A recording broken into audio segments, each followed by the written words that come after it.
29 दिसंबर का जो है फर्स्ट शिफ्ट का देख लेते हैं। सबसे पहले जो जीके के क्वेश्चन आए हुए हैं, पहला है चिश्ती संप्रदाय जो है कहाँ से है, ठीक है।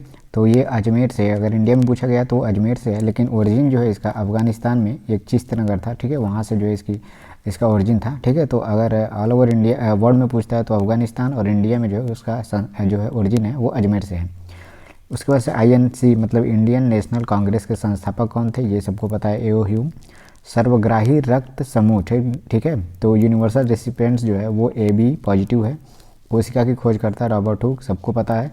GST कैसा टैक्स है, ठीक है, तो इनडायरेक्ट टैक्स है GST, ये पूछा गया था। UNA के महासचिव, ये बहुत ही चर्चा में रहते हैं, मतलब काफ़ी फेमस भी हैं और ये भी हेड हैं काफ़ी ज़्यादा, ये यूनाइटेड नेशन को हेड करते हैं। तो एंटोनियो गुटेरेसे जो है ये इसका सही जवाब था। भारत के सर्वोच्च चोटी की बात है तो वो कंचनजंगा जो है सबसे ऊंची चोटी भारत की, और वर्ल्ड की जो है ये 3rd नंबर की चोटी है, ठीक है। पहला नंबर पे एवरेस्ट सभी लोग को पता है, दूसरा जो है K2 है, ठीक। और ये कंचनजंगा जो है इंडिया और नेपाल के बॉर्डर पे है, ये 3रे नंबर पे है वर्ल्ड में, लेकिन इंडिया में सबसे ऊंची चोटी है। पित्त-रस का स्राव कहाँ होता है, ये पूछा था, ये लीवर, इसको हिंदी में यकृत बोलते हैं, ठीक। लाइम वाटर का केमिकल फार्मूला CaOH ट्वाइस, सबको पता है। सांची स्तूप को जो है विश्व धरोहर मतलब यूनेस्को ने इसको विश्व धरोहर में कब शामिल किया था, वो 1989 में, ठीक। मोहनजोदड़ो कहाँ है, ये है पाकिस्तान में। HTTP का जो है फुल फॉर्म पूछा था, तो हाइपर टेक्स्ट ट्रांसफ़र प्रोटोकॉल, ठीक है। तो एक क्वेश्चन जो है फुल फॉर्म से रिलेटेड कंप्यूटर में से आ जा रहा है, हर सेट में एक क्वेश्चन देखने को मिल रहा है, तो आप सारा जो फुल फॉर्म है वो देख लीजिएगा। गवर्नर देखिए, एक आया है तेलंगाना का, ठीक है, तो तमिल साई सुंदरराजन है, ठीक। केरला के CM पूछा है पिनराई विजयन। करंट PM आप जापान पूछा है, तो जापान के PM जो थे शिंजो आबे थे, लेकिन उनकी तबीयत खराब होने के कारण जो है योशिहिडे सागा को जो है उनका स्थान दिया गया, उनको PM बनाया गया, ठीक है। तो ये पहले शिफ्ट में पेपर था जो हमको मिला हुआ है, ठीक है। दूसरा शिफ्ट का देखा GK का क्वेश्चन देख लेते हैं। सेकंड शिफ्ट में देखिए शेरशाह सूरी का जन्म स्थान पूछा है, तो ये थोड़ा सा आसान क्वेश्चन नहीं है, सासाराम बिहार में है। तो ये भी आया हुआ है पहले के क्वेश्चन में, लेकिन सासाराम बिहार जो है इनका जन्म स्थान है। तमिलनाडु के CM, ये आसान क्वेश्चन है, E पलानीस्वामी। HLL का फुल फॉर्म जो है सेकंड शिफ्ट में पूछा है, तो high level language. pH value से भी पिछले कल भी जो क्वेश्चन आया हुआ था, आज एक लेमन जूस का जो है pH वैल्यू पूछा है 2.5। एसिड रहेगा तो 7 से कम होगा, बेस आएगा तो 7 से ज़्यादा उसका pH वैल्यू होगा। चीन की राजधानी बीजिंग, सबको पता है। यूरेनियम का सबसे बड़ा भंडार स्थान कहाँ है, जादूगोड़ा, ठीक है। तो ये जादूगोड़ा दिया हो या झारखंड दिया हो, जो आपका उसमें ऑप्शन में दिया हो उसको आप देखिएगा। राकस झील कहाँ है, उत्तराखंड में। श्रीलंका की राजधानी जयवर्धने कोट्टे। अभी तक जो है कोई क्वेश्चन कठिन नहीं था। जातक कथा के संबंध ये किससे है, बौद्ध धर्म से, ये भी आसान क्वेश्चन। इब्न बतूता कहाँ का यात्री था, मोरक्को, ये भी आसान क्वेश्चन।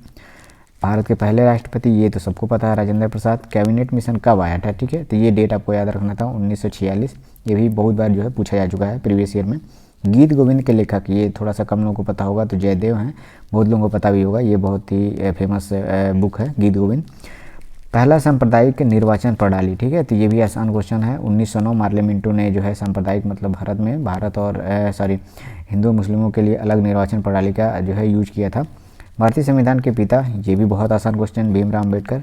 गांधी जी ने किस अधिवेशन में अध्यक्षता की थी, अर्थात कांग्रेस की अध्यक्षता किस अधिवेशन में की थी, तो 1924 बेलगांव में जो अधिवेशन हुआ था 1924 में, उसकी अध्यक्षता एक ही जो अधिवेशन था जिसकी अध्यक्षता गांधी जी ने किया था। नेक्स्ट है हुमायूंनामा किसने लिखा है, गुलबदन बेगम। ये भी प्रीवियस ईयर में आया क्वेश्चन है। भारतीय कृषि अनुसंधान, ये कहाँ है, ICAR Indian agriculture research institute, ठीक है, तो वो न्यू दिल्ली में है, ठीक। ASCII इसका फुल फॉर्म पूछा था, ये कठिन क्वेश्चन था, मुझको भी नहीं पता था। तो American standard code for information interchange, ठीक है, तो ये मैंने देख के जो है गूगल करके किया, तो ये थोड़ा सा आसान क्वेश्चन नहीं था, जो लोग कर लिए होंगे बहुत अच्छी बात है। कावेरी जल विवाद बहुत फेमस है, कर्नाटक और तमिलनाडु के मध्य ये जल विवाद चलता है। संविधान दिवस कब मनाया जाता है, 26 नवंबर थे। इसमें से मुझे नहीं लगता कोई क्वेश्चन जो था जो प्रीवियस ईयर में नहीं आया हुआ था। एक ये मैंने ASCII का फुल फॉर्म कभी नहीं मैंने जो है प्रीवियस ईयर में देखा था, बाकी मैंने सारे क्वेश्चन जो है प्रीवियस ईयर में ये आए हुए देखे हैं। ALP में आया हुआ था और ग्रुप डी में जो है आए हुए ये सारे क्वेश्चन हैं। नेक्स्ट है फर्स्ट शिफ्ट का जो है मैथ्स का पेपर देख लेते हैं, ठीक है। पहला क्वेश्चन है cos 20, cos 40 degree, cos 80 degree, इसका वैल्यू आपको पता करना था।